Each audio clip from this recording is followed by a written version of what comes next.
muito boa tarde. Queria agradecer também o convite, em especial ao professor Ricardo, por não se ter esquecido de um tema que, apesar de tudo, é muito importante para nós cardiologistas. Parece que fica descabido numa mesa de insuficiência cardíaca, mas, obviamente, eu tenho conflitos de interesse, mas acho que depois da insuficiência cardíaca como uma verdadeira epidemia ou pandemia na cardiologia, a interpretação do ECG também é muito controverso e, de facto, ao seu nível, também tem um impacto socioeconómico muito elevado. Em resposta a esta questão, se calhar bastava ficar por este slide. Isto foi um trabalho que publiquei na revista portuguesa Cardiologia, muito simples. Enviei 20 ECGs a 58 cardiologistas, todos de atletas, 9 dos quais patológicos, e reparem que cerca de um quarto deles foram mal interpretados. E há provavelmente aqui um viés muito importante. Quem arrisca a participar nestes surveys geralmente são pessoas que até têm alguma experiência ou interesse na área. Ou seja, de facto, provavelmente nós não sabemos interpretar bem o ECG do atleta. E porquê? Por vários motivos. O primeiro desafio é perceber o que é uma alteração fisiológica de patológica. E se vocês repararem para as principais miocardiopatias, mais de 80% dos doentes têm alterações no ECG. Mas, por outro lado, mais de 80% também dos atletas também têm alterações do ECG. Portanto, existe aqui uma grande confusão à partida. Por outro lado, existem diversas características, geralmente demográficas ou associadas ao exercício físico, que se associam por uma remodelagem bastante dispar no atleta, não só em termos estruturais, mas também em termos elétricos. Estou a falar, sobretudo, da idade, da raça, do género, da área de superfície corporal e depois algumas características que estão associadas com o nível competitivo ou a intensidade do exercício que se pratica. E neste âmbito, mostrava também esta imagem de um estudo onde analisei mais de 3.400 atletas, não foi feito em Portugal, mas são atletas de elevado nível no Reino Unido, em que, de facto, a taxa de falsos positivos é superior, significativamente superior, naqueles que fazem exercício com nível competitivo superior, ou seja, nível nacional ou internacional, e com uma intensidade mais elevada. Portanto, quando interpretamos um ECG, temos que saber de quem é que é o ECG, do atleta, das suas características e também do tipo de exercício que ele pratica. E neste ponto, mostro outro estudo também que nós fizemos, este é em militares, com 1.380 militares, está provado que se nós utilizarmos critérios para a interpretação mais restritivos, e nesta altura estava a falar dos refinement criteria, a taxa de falsos positivos decresce praticamente em 2/3, passa de 15% para 4,5%. Ou seja, temos aqui um impacto socioeconómico muito elevado, porque a sensibilidade não decresceu, foram muitos ecos, muitos exames complementares que se foram poupados. Aliás, provavelmente alguns destes militares não foram desqualificados porque usamos ECGs, interpretamos ECGs com critérios muito mais restritivos do que aqueles iniciais, que eram os da Sociedade Europeia de Cardiologia. E daí, este ano, passou em 2017, surgiram umas últimas recomendações, que é o foco desta apresentação, foi aquilo que me foi pedido. São estas recomendações internacionais para a interpretação do ECG do atleta, mas que se baseiam muito daqueles últimos critérios, os refinement criteria, que foram publicados no Reino Unido. Uma nota prévia é que, independentemente dos critérios, tudo isto é muito controverso. Primeiro porque os autores de todos os critérios são sempre os mesmos e depois porque, na prática, surgem da opinião de peritos. Há poucos estudos, há pouca evidência sustentada que justifique a alteração de critério para critério. Portanto, mesmo com estes critérios que são um bocadinho mais restritivos, há aqui muitos aspectos controversos e que nos próximos anos provavelmente vão ser alterados outra vez. Passando a esses critérios, estes autores organizam-nos em 3 grupos fundamentais. Em primeiro lugar, alterações que são normais, ou seja, fisiológicas no atleta. Estou a falar de critérios de voltagem para hipertrofia ventricular esquerda ou direita, bloqueio completo de reuma direito, reposição precoce, elevação da ST com T invertida de V1-V4 em atletas de raça negra, padrão juvenil, bradicárdio, arritmia sinusal, ritmo juncional, VAVs de primeiro grau, MOBI de SUM. Tudo isto são alterações fisiológicas em atletas e, se estiverem presentes, não devem motivar a avaliação com mais nenhum exame complementar, a não ser que estejam sintomáticos, obviamente. Por exemplo, se vimos o ECG destes, e aqui é de um atleta de 24 anos, que treina aproximadamente 8 horas por semana, com bradicárdia sinusal, com reposição precoce, com critérios de hipertrofia ventricular esquerda, isto são alterações completamente fisiológicas no atleta e que não devem motivar nenhuma avaliação adicional. Aquele padrão que há pouco referi é este aqui. Se repararem, olhando para as derivações V1 e V4, conseguem ver que estão invertidas, precedidas por um discreto supra da onda J, E estamos a falar de um atleta negro de 24 anos, neste caso, pratica boxe cerca de 10 horas por semana. Portanto, na presença do ECG do atleta negro, isto é completamente fisiológico e não deve motivar nenhuma avaliação convencional. Só aqui uma nota também para uma alteração que infelizmente ainda leva a que alguns atletas vão a consultas de cardiologia ou de cardiologia desportiva mais especificamente, que é a presença de reposição precoce. A reposição precoce é muito comum em atletas, podem ver aqui em vários estudos, em alguns ultrapassa os 30% e independentemente do padrão, seja com onda J elevada, com ST elevado, com empastamento da onda R, etc., independentemente do padrão, no atleta é sempre fisiológico. Portanto, não há motivo para enviar atletas com reposição precoce a consultas específicas ou avaliações complementares adicionais, porque é uma alteração completamente fisiológica. Depois, existe uma zona cinzenta nos critérios, que são os critérios que os autores definem como borderline, que se estiverem presentes de forma isolada não devem motivar nenhuma avaliação adicional, mas se estiverem combinados, pelo menos dois, devem sim ser investigados. Estou a falar de quê? Estou a falar dos desvios do eixo, tanto esquerdo como direito, de critérios de voltagem para dilatação auricular esquerda ou direita e também de bloqueio completo de ramo direito. E por fim, mais importante, são aquelas alterações que são consideradas patológicas em atletas e que devem ser investigadas, porque se não forem podem estar na origem de eventos clínicos graves, como sabem podem incluir a morte súbita. Estou a falar de quê? Estou a falar de ondas T invertidas, ínfras de ST, ondas Q patológicas, bloqueios completos de ramo esquerdo, QRS muito alargados, independentemente do tipo de bloqueio, acima de 140, ondas Epsilon, pré-excitação ventricular, QT prolongado, brigada tipo 1, bradicardia extrema, aqui é definida como sendo abaixo de 30 batimentos por minuto, PR muito prolongado, definido por 400 milissegundos, óbito 2 ou completo, pelo menos 2 extrasístoles ventriculares e arritmias supraventriculares ou ventriculares. Portanto, estas são aquelas alterações, e provavelmente nem tem nada a ver com atletas, porque se for uma pessoa no atleta também têm que ser investigadas, como é óbvio, mas são aquelas alterações que não podemos deixar escapar e que merecem uma investigação adicional. Isto é muito importante, porque independentemente do tipo de critérios que nós estamos a usar, se vocês repararem, hoje em dia, usando os mais recentes, a alteração patológica mais frequente e aquela que suscita mais controvérsia e que é mais difícil de interpretar é, sem dúvida nenhuma, a presença de ondas T invertidas no traçado dos atletas. Há aqui uma nota também importante. Lembram-se deste ECG que há pouco mostrei. Portanto, ondas T invertidas, o atleta de raça negra, V1 a V4, fisiológico. Mas reparem que é totalmente diferente disto.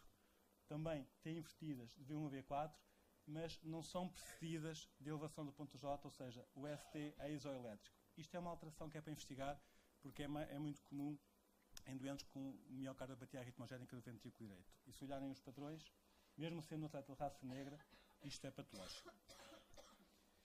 Calore publicou um estudo muito interessante que ajuda a orientar de uma forma mais simples a presença de ondas T invertidas até V4 em atletas. Na prática, é pôr em jogo aquilo que eu já vos disse. Estes autores foram analisar atletas e comparar com doentes com hipertrófica e arritmogénica do ventrículo direito e verificaram que, obviamente, se a onda T invertida se estender além de V4, é para investigar. Se não se estender, se for limitada entre V1 e V4, deve-se olhar para o ponto J, ok? Como aqui está exemplificado nestes traçados. Se o ponto J não tiver supradesnivelado ou elevado, deve ser investigado. Por outro lado, se tiver supradesnivelado, é mais provável que seja uma alteração fisiológica. Isto porquê? Porque neste estudo, nenhum dos doentes com hipertrófica nem com arritmogénica do ventrículo direito tiveram este padrão, ou seja, limitadas, T invertidas até V4 e com ponto J supradesnivelado. Obviamente é diferente disto. O que é que acham deste traçado? Se aparecesse a consulta o ECG, como estamos no Porto do Abubacar, assim, o que é que faziam? É patológico. É patológico, obviamente, porque tem ondas T invertidas, não só nas pré-cordiais da TV6, mas também nas derivações inferiores. Portanto, isto aqui é um aspecto muito importante. Este ECG não é para passar. Há aqui um ponto também que é muito relevante, que é o seguinte.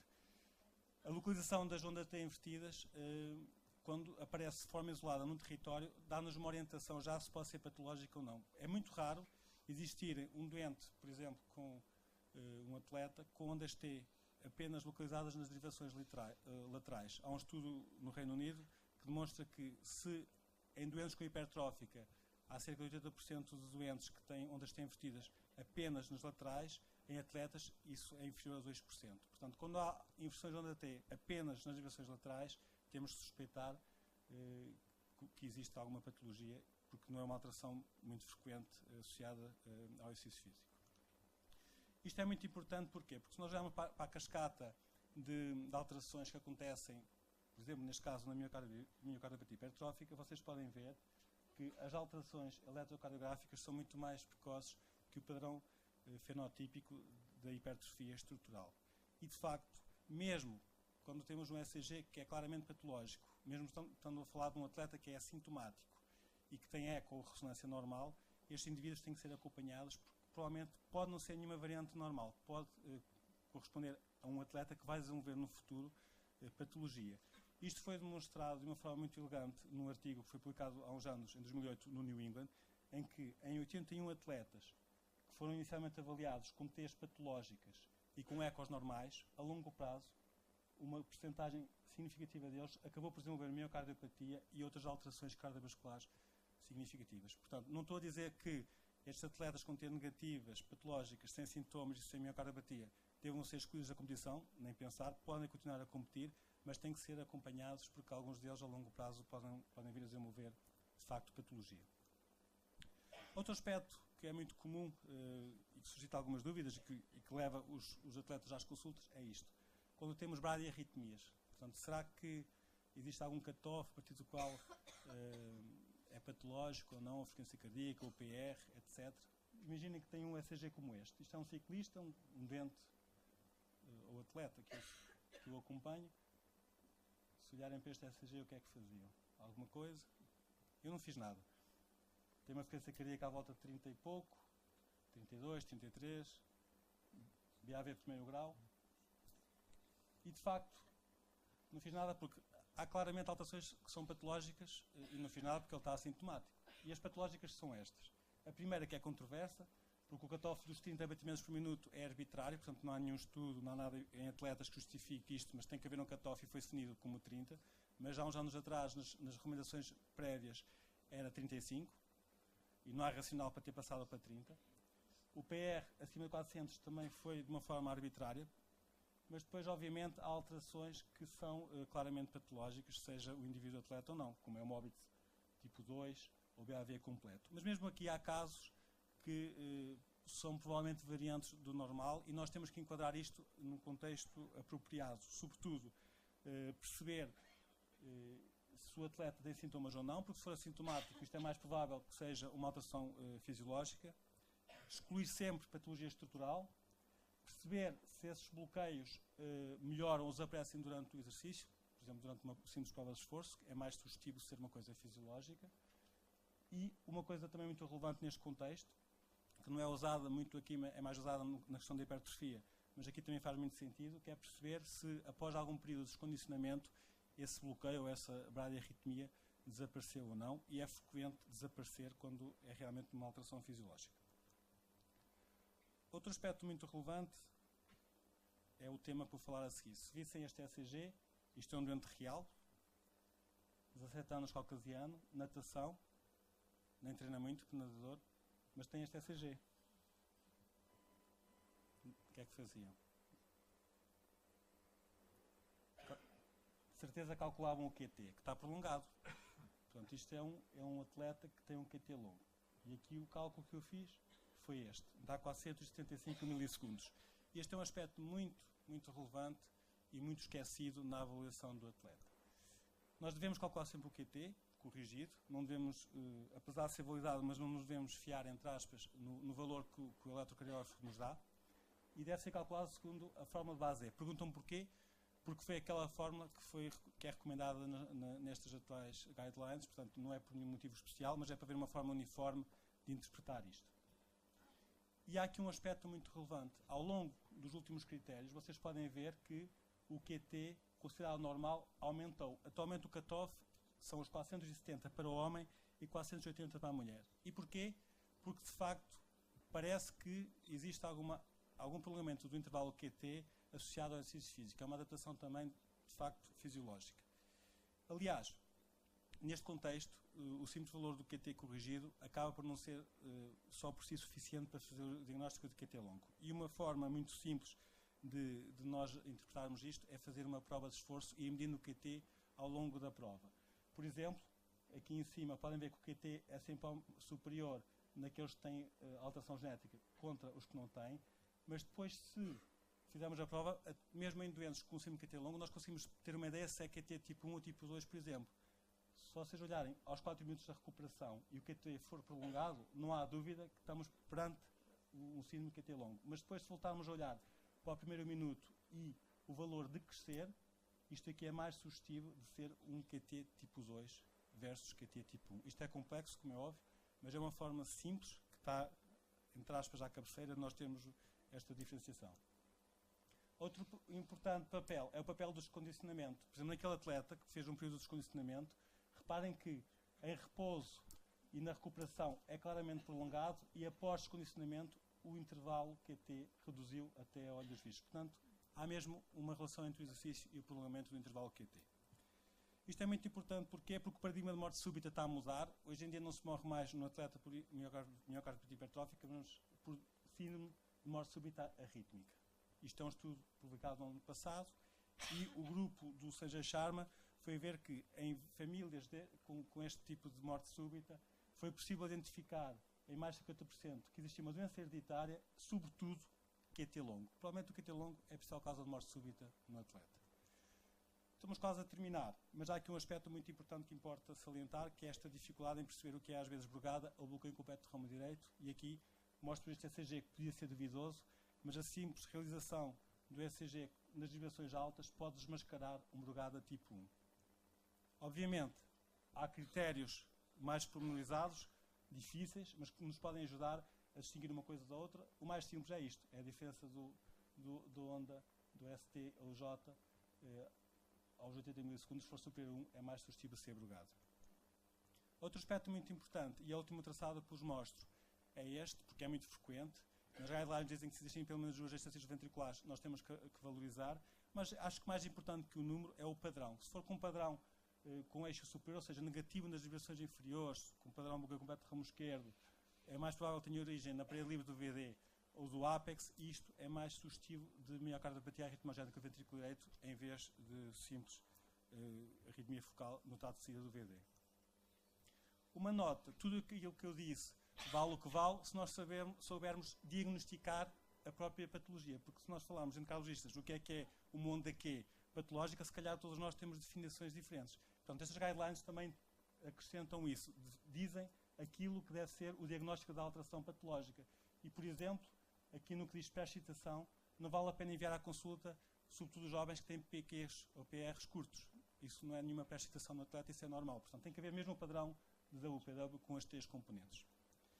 Em suma, na minha opinião, penso que a interpretação do ECG deve ter em linha de conta estes aspectos que são fundamentais. Em primeiro lugar, conhecer as características do atleta e do exercício que ele pratica. Relatar ECGs de atletas sem olhar para o atleta não faz sentido, porque podem ser coisas perfeitamente normais. Em segundo lugar, é preciso diferenciar alteração fisiológica, ou seja, o coração do atleta, de patologia. Terceiro, temos que aplicar e conhecer critérios específicos que são mais restritivos para a avaliação do ECG no atleta. E, por último, isto tem um impacto muito importante na redução dos falsos positivos, mas não podemos esquecer os falsos negativos, porque são esses que, quando escapam, podem levar, infelizmente, à morte súbita. Muito obrigado.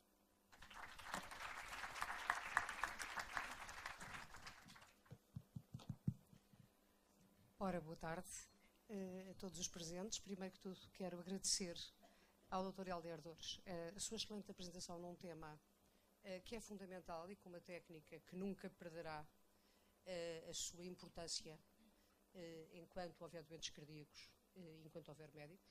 O problema aqui é interpretá-lo. E ele está numa área particularmente sensível, que é realmente poder ocorrer morte súbita em jovens que estão a praticar desporto. Mas já lá vamos. Vou abrir,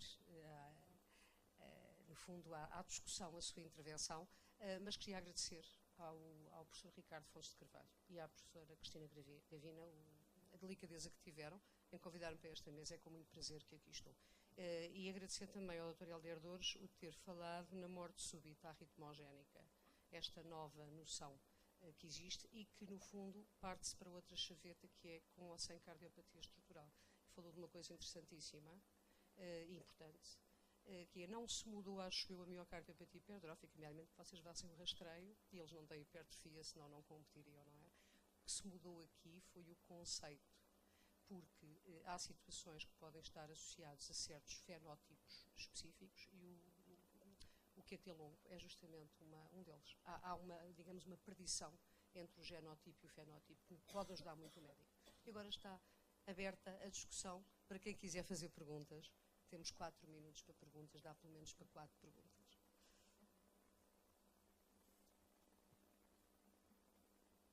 Ninguém? Passa, por favor.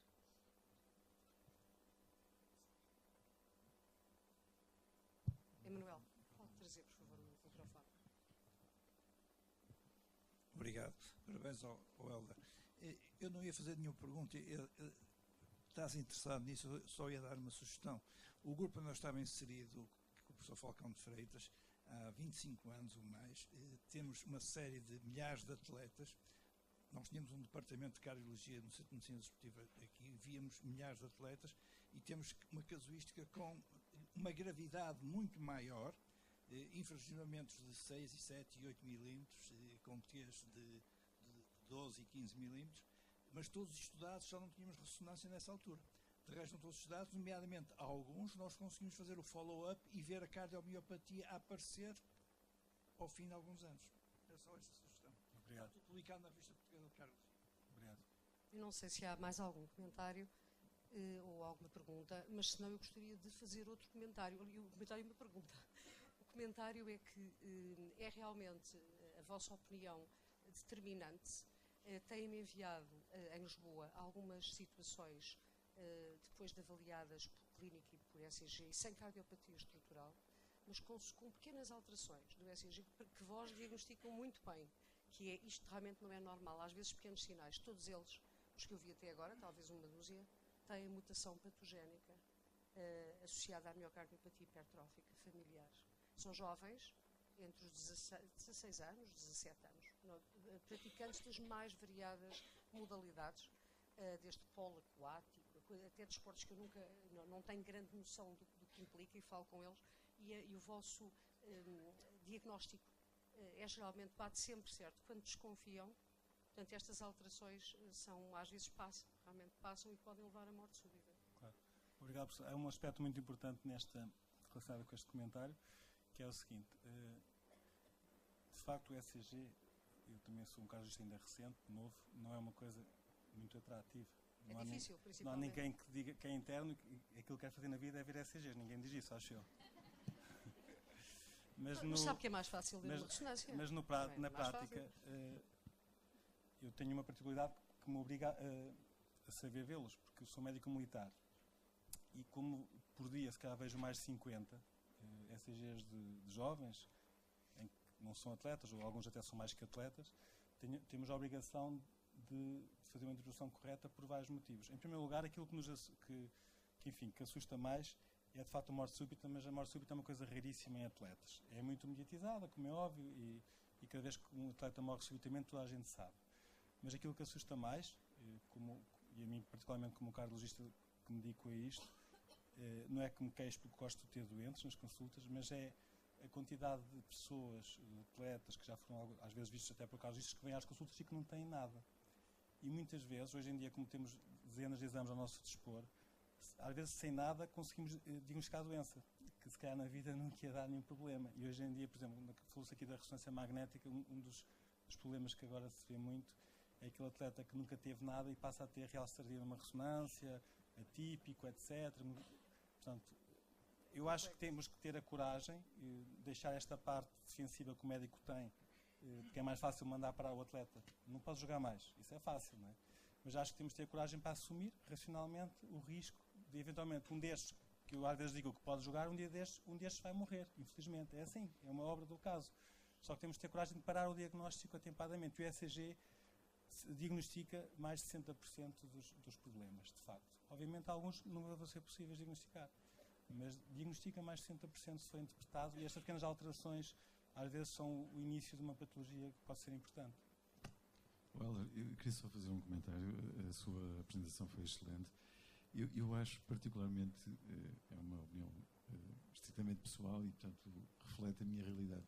Para mim esta é uma área difícil porque para pessoas que têm contacto regular com mancebos ou com a área de medicina desportiva, tornam-se familiares os padrões e provavelmente para vocês é fácil distinguir os falsos positivos e os falsos negativos, quer dizer, ou detectar os falsos negativos. Mas para um cardiologista que não tem contacto regular com isto, a mim parece-me bastante difícil e por vezes, se calhar, nós teremos tendência para ser defensivos, como diz, numa altura em que eu penso que nós temos é que apostar, em termos de população, em aumentar a apetência para o exercício e em torná-lo, mudar a percepção em relação ao exercício e torná-lo uma atividade cotidiana, como é, por exemplo, dormirmos ou descansarmos. Não sei que... Não, eu acho, concordo perfeitamente. Por isso é que na Sociedade Europeia de Cardiologia e em alguns países, como sobretudo o Reino Unido, até já se começa a falar que a cardiologia desportiva devia ser uma subespecialidade. Portanto, paralelamente a outras que há na cardiologia, por causa disto. Porque eu tive um contacto no Reino Unido vários meses, onde aprendi estas coisas e outras mais, mas na prática aquilo que eles me diziam era só vais conseguir ver bem ECGs de pessoas, de atletas, estavam se vires muitos ECGs de pessoas com doença. Portanto, e o centro onde eu tive chamava Centro de Cardiologia Desportiva e Doenças Cardíacas Hereditárias. Portanto, eu não vi só ECGs de atletas. Eu, se calhar, em 3 ou 4 meses, vi mais de 100 hipertróficas, vi mais de 50 não compactações. Portanto, só conseguimos suspeitar, na prática, patologia se tivermos uma percepção de como é que é o ECG da doença. E por isso é que eu acho, e a tendência vai ser essa, tem que haver até uma organização dos serviços. Obviamente não é em todos os hospitais que isto vai haver, nem faz sentido nenhum, mas tem que haver centros de doenças hereditárias, doenças arrítmicas primárias, miocardiopatias, etc., onde a carga desportiva esteja inserida e a pessoa tem que se dedicar a isto e ver muitos, porque isso é um aspecto muito importante. Mas eu acho que estes critérios que eu aqui apresentei, se andarem, por exemplo, as pessoas que fazem cardiologia privada, é mais provável que apareçam jovens para fazer ECGs no contexto da prática desportiva. Ter esta cábula no bolso destes critérios já ajuda muito. Obviamente, na zona cinzenta, convém pedir uma segunda opinião ou fazer exames complementares, mas esta cábula ajuda, porque é de facto muito comum, por exemplo, aquela questão da reposição precoce ou de PQs curtos, de aparecerem nas consultas e que não faz realmente sentido, porque nós também não vamos fazer nada, não vamos pedir mais exames. É só uma questão até de segurança, digamos assim. Eu concordo inteiramente consigo que todos nós, e todos para além de nós, temos que ter estas noções óbvias, porque toda a gente vê eletrocardiogramas efetuantes. Mas, à parte disso, tem que realmente haver centros especializados, porque são decisões que têm que ser tomadas por pessoas muito habituadas a ver, como o Helder disse, muita coisa normal e anormal. Numa área muito sensível, porque quem morre de repente, e a morte súbita é o problema, eu sei que é rara, mas, e que é mediática, mas é um problema, porque é quase uma injustiça, não é? Nós estamos a falar da morte súbita só em campo, há morte súbita nas discotecas, há morte súbita porque há estes síndromes de maior ou prolongamento ou encurtamento, que são fatores que nos chamam a atenção. Portanto, não é só no desporto, mas também é muito no desporto. E eu concordo consigo, devia haver inclusive subespecializações específicas nesta área, porque precisamos de tudo, não é? Não quer dizer que haja 100.000 especialistas, mas atendendo à dimensão do país, ser algo que tem que ser pensado. Até já vai aqui uma proposta que bastava uma pessoa, quando tirar a carta de condução, fazer um ECG e ser bem interpretado, que já íamos excluir muitas doenças hereditárias potencialmente patológicas. É uma ideia. Ou tirar o cartão de cidadão e fazer um ECG aos 18 anos. Parece ridículo, mas fazia sentido. Porque isto não acontece só em atletas. Os atletas preocupam, mas o que preocupa mais são os jovens que não são atletas e morrem subitamente. São muitos mais. Muito obrigado, Helder. Obrigado. Obrigadíssimo pela sua intervenção.